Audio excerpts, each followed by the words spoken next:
মর, এই কমেন্টটা তোমরা একবার দেখো।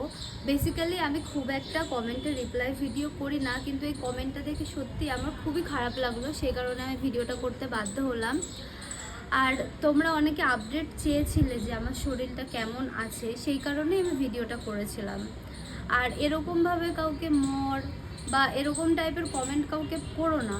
আমি ভিডিও বানাই বলে আমার যে কোনো ফিলিংস নেই এমনটা কিন্তু না, আমারও ফিলিংস আছে, আমারও খারাপ লাগে তোমরা বাজে কমেন্ট করলে। আর সব থেকে বড় কথা, আমার মানে শরীরটা এখন প্রচণ্ড পরিমাণে খারাপ, সেই কারণে আমি তোমরা দেখতেই পারছো যে আমি এখন আগের মতো ভিডিও দিতে পারছি না। আমার শরীর ভালো থাকলে নিশ্চয়ই আমি ভিডিও শেয়ার করতাম। আর বেসিক্যালি ভিডিওটা পুরোটাই আমি শেয়ার করেছিলাম, তোমরা অনেকে আমার শরীরের আপডেট চেয়েছিলে সেই কারণে। আর তোমরা আমার চোখ মুখ দেখলে হয়তো বুঝতেই পারবে, মানে আমি নিজের শরীরের কেয়ারটুকুনেও করতে পারছি না, এতটা পরিমাণে শরীর খারাপ। কালকে আবার যাব ডক্টরের কাছে, ডক্টর দেখাতে, কারণ ডাক্তার দেখিয়েছি কিন্তু ওষুধ খেয়েও শরীরটা ঠিক হচ্ছে না।